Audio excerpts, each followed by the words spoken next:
Gak adili lagi. Raja kemudian berkalam banyak. Terus dia bilang, si pemuda, wahai tuan raja, gak usah repot-repot bunuh saya tidak akan mati. Inilah asal muasal ilmu debus.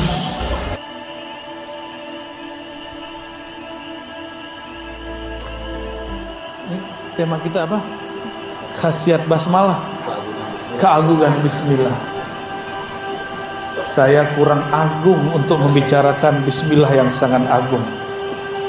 Maka saya hanya memilih ada satu riwayat di Sahih Muslim dan Sunan At-Tirmizi.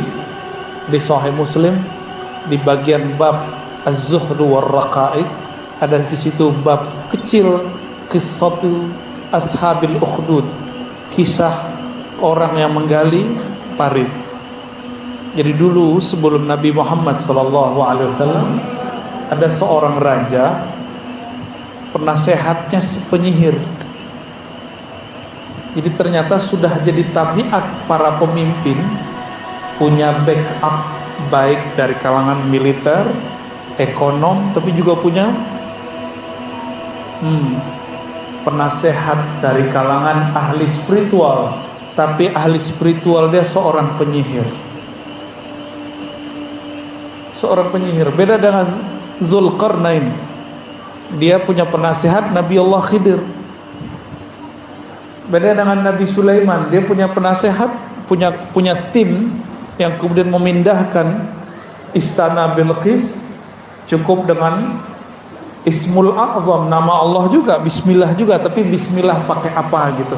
Jadi Bismillah itu akan muncul rahasianya dengan berbagai macam rahasia jika ditambahkan setelah nama itu Bismillah apa gitu.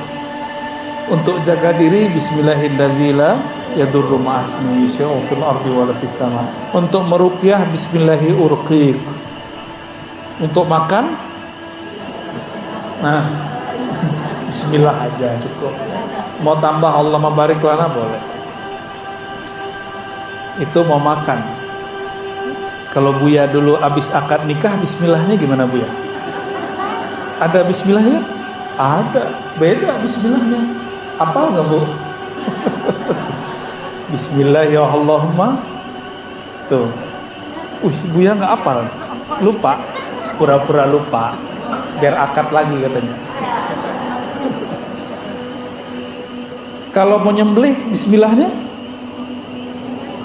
Bismillahirrahmanirrahim. Akbar. Mau tidur bismillahnya? Kalau mau tidur baca bismillah tawakal tuh jiwanya melayang. Kalau mau jalan bismillahnya bismillah tawakkalna Allah. Ada semua bismillah itu ada pasang-pasangannya. Kenapa? Bismillah itu miftah kulli syai. Pintu segala sesuatu. Kolbu ini kalau nggak dibuka dengan bismillah nggak kebuka. Maka dulu ada seorang raja, dia punya penyihir sakti. Tebak-tebakannya langsung jadi. Karena dulu sebelum zaman Rasulullah SAW itu pintu langit masih dibuka. Lahir baginda Nabi Muhammad SAW, pintu langit langsung ditutup. Maka dulu dukun dengan nabi ramalannya hampir sama. Berarti tidak sama. Apa yang mereka prediksi terjadi. Itu dukun-dukun di zaman dulu. Zaman sekarang saya nggak percaya sama sekali sama dukun, sama sekali. Karena pintu udah ketutup kok. Kecuali ada wali nyamar jadi dukun, atau orang yang disebut dukun tapi dia bukan dukun, dia ustaz. Karena orang kampung nih nggak bisa bedain mana beda dukun sama wali. Wali dia sebut dukun, dukun dia sebut wali. Sekarang banyak begitu. Lalu si dukun atau penyihir yang menjadi penasehat raja ini memanggil raja. Hebatnya dulu penasehat, boleh manggil raja. Tuan raja, kemarilah. Ada yang hendak aku sampaikan dan ini penting.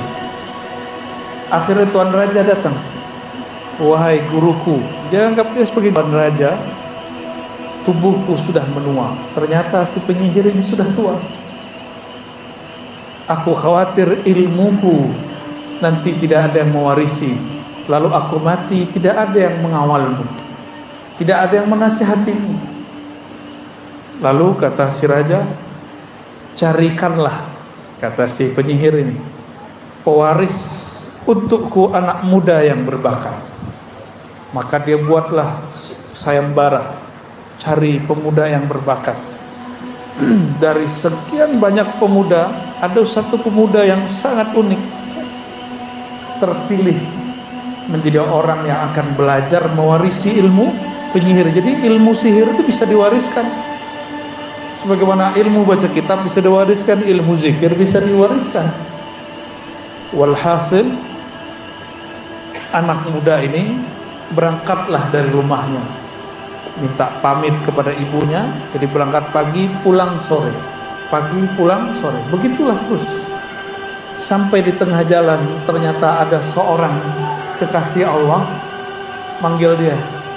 Disebut dalam kitab rahib, seorang rahib. Dulu rahib tidak menikah. Sekarang kalau Buya menikah, Buya ajengan menikah. Alhamdulillah. Dulu rahib ustadz gak menikah. Si rahib ini mengatakan, wahai pemuda, maukah kamu aku ajarkan yang lebih bagus daripada yang diajarkan penyihir? Ternyata si rahib ini dengar bahwa si pemuda ini terpilih. Ini laki-laki anak muda terpilih. Apa kata anak muda? Loh, kalau aku telat datang ke istana, nanti penyihir marah kepadaku. Kata si pemuda. Si rahib kemudian mengajarkan sedikit siasat, bukan bohong. Ini cuma siasat untuk kebaikan dia. Wahai anak muda, jika engkau telat ditanya oleh penyihir, katakan, habasani ahli, keluargaku, ibundaku, ayahku menyuruhku sesuatu tugas. Terus sehingga aku telat datang kepadamu. Si pemuda ngomong lagi, kalau nanti aku pulang, jadi beliau buat MOU, sebelum kamu ketemu penyihir belajar sejenak, sebelum pulang belajar sejenak. Nanti ketika aku mau pulang, aku telat, nanti ibuku nanya gimana? Apa kata si rahib? Katakan kepada ayah bundamu bahwa aku banyak tugas dari penyihir. Nggak salah juga tuh, banyak tugas. Akhirnya itu terjadilah, berlalu beberapa hari. Penyihir mengajarkan satu ilmu pakai nama Allah juga, tapi nama Allah yang disimpan oleh iblis. Iblis itu tidak sakti kalau nggak nyebut nama Allah, maka dia sebut nama Allah juga, tapi tambah-tambahan yang aneh. Sedangkan si rahib juga mengajarkan nama Allah, tapi di hadis dirahasiakan nama Allahnya. Di suatu perjalanan lagi ramai-ramai, ya, di perjalanan dia berangkat, dia mulai bingung yang benar rahib atau penyihir, karena ketika dicek dua-dua ilmunya bekerja. Dicobain, wah, kok semuanya berefek, berarti orang ini, anak ini sangat berbakat. Ketika mereka berkumpul, orang-orang di kampung berkumpul, di kota berkumpul, tiba-tiba ada satu binatang masuk ke kampung.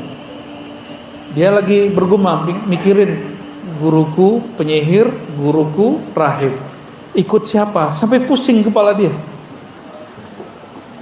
Ketika semua orang berkumpul dan menjerit, ada yang masuk ternyata al-asad. Di dalam bahasa Arab al-asad artinya singa. Singa itu berbahaya, buas. Semuanya berteriak kecuali dia baru kaget. Melihat ada singa, dia kemudian maju, jadi pahlawan. Ternyata dia maju bukan jadi pahlawan. Dia ambil batu, dia lagi ngecek ilmu siapa yang lebih manjur. Apa kata dia? Yang pertama mengajarku bukan penyihir tapi rahib, karena sebelum ketemu penyihir ketemu rahib dulu. Kata dia, ya Allah, jika ilmu yang engkau ajarkan kepadaku melalui si rahib itu lebih hebat, afdal. Dia nggak bilang lebih benar, lebih hebat daripada ilmu yang diajarkan penyihir, berarti ilmunya benar dua-duanya. Cuma ada yang lebih sahih, ada yang tidak sahih, ada yang lebih mulia, ada yang tidak mulia.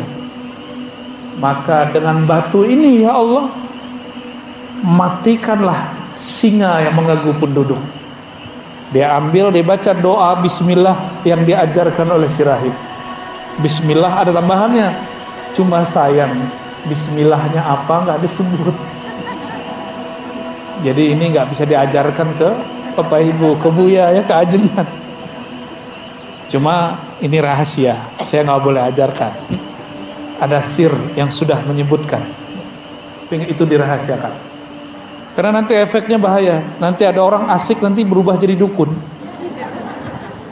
Awalnya jadi rahib, lama-lama jadi dukun. Dia lemparlah, baca bismillah depannya, setelahnya titik. Dia lempar. Faramal asada faqutila.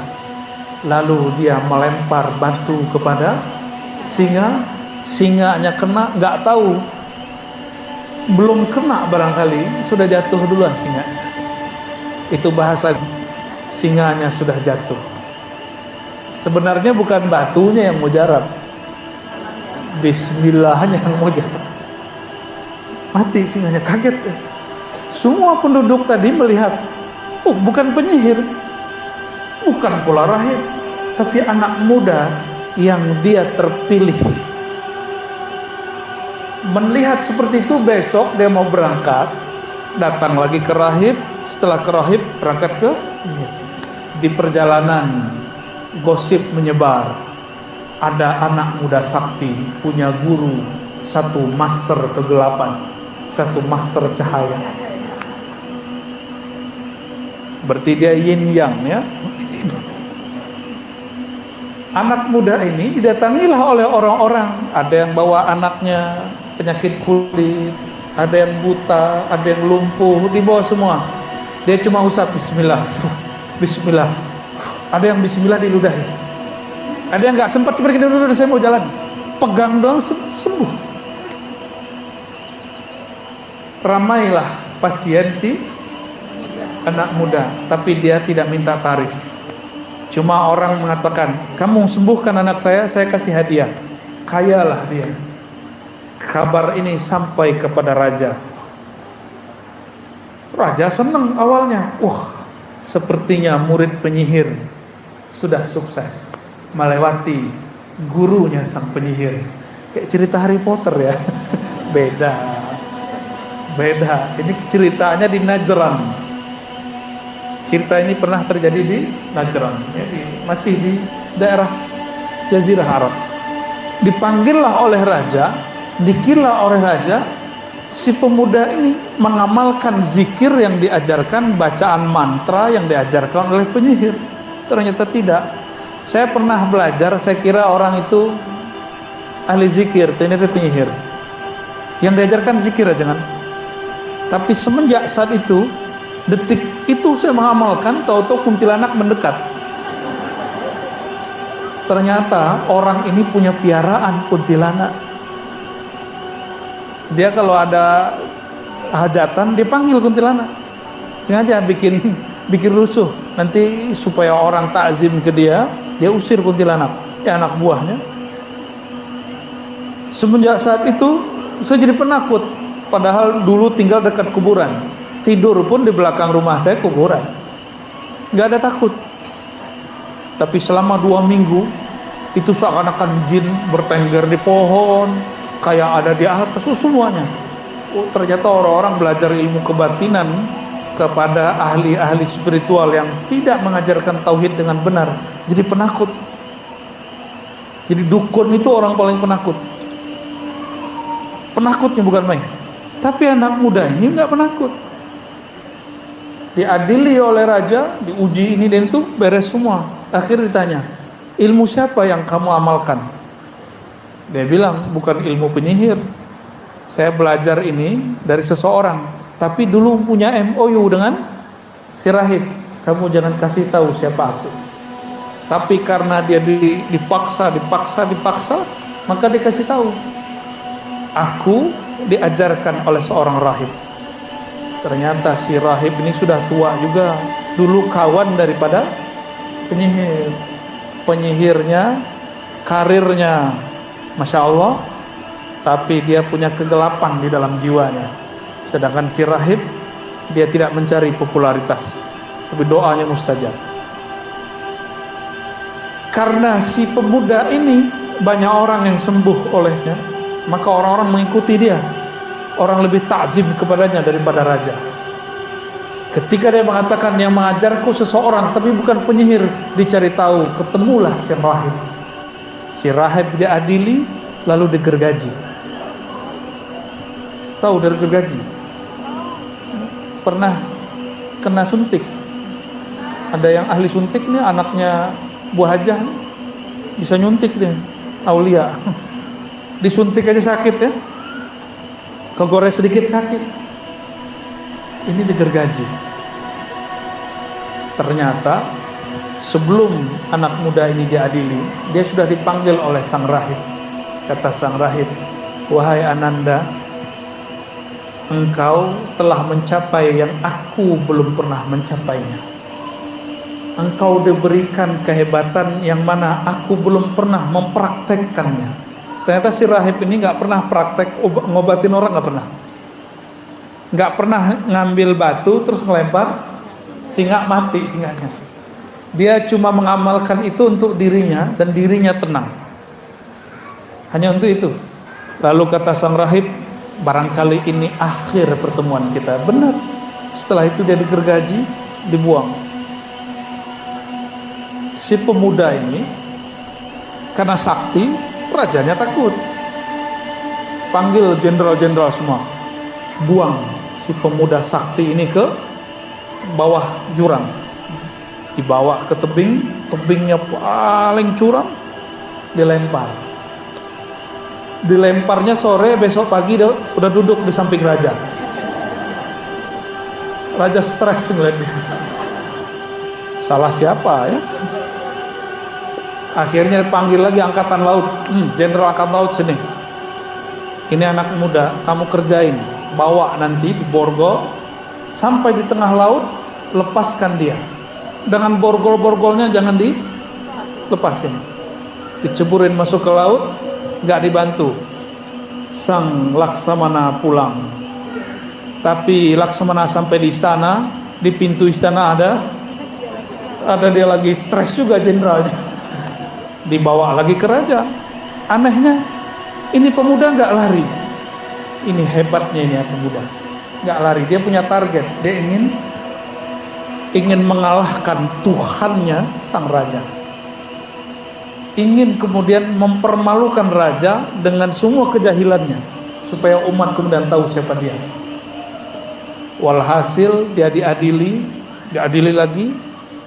Raja kemudian berkalam banyak. Terus dia bilang, si pemuda, wahai Tuan Raja, gak usah repot-repot bunuh saya. Saya tidak akan mati. Inilah asal muasal ilmu debus. Ini asal muasal ilmu. Berarti debus itu bukan ajaran sihir. Debus itu aslinya karomah para aulia. Si pemuda ini ngomong gini, mirip kayak Nabi Ibrahim, cuma ini lebih dahsyat. Wahai Tuan Raja, engkau baru mampu membunuhku jika engkau menyalibku lalu memanahku dengan satu bacaan. Rajanya semangat. Hanya engkau yang bisa memanahku, tapi dengan satu bacaan yang nanti aku bisikkan kepadamu. Kata si raja, oke. Besok pagi dia disalib. Jadi dulu biasa orang-orang yang mau dihukum disalib. Jadi itu bukan ajaran Kristus. Itu memang sudah kebiasaan orang lama. Tahanan-tahanan, orang jahat, orang-orang yang dibenci oleh penguasa, dia kemudian disalib. Setelah disalib, dia kemudian ngambil panah si raja ini, lalu membaca yang dibisikkan malam tadi kepadanya. Tolong kamu hafalkan ini, kata si anak muda. Hanya kamu yang boleh membaca ini, dan yang mujarab baca ini. Yang lain tidak. Panglima tidak, jenderal tidak, para jurid tidak. Karena semua kesaktian mereka itu di bawahku semua.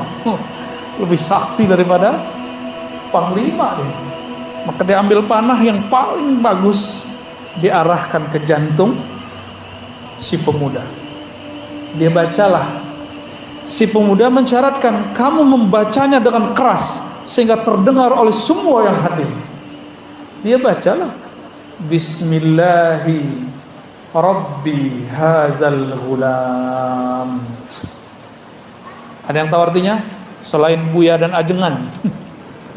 Bismillahi, dengan nama Rabbi haza ghulam, pemuda, dengan nama Allah Tuhan yang disembah oleh anak muda ini.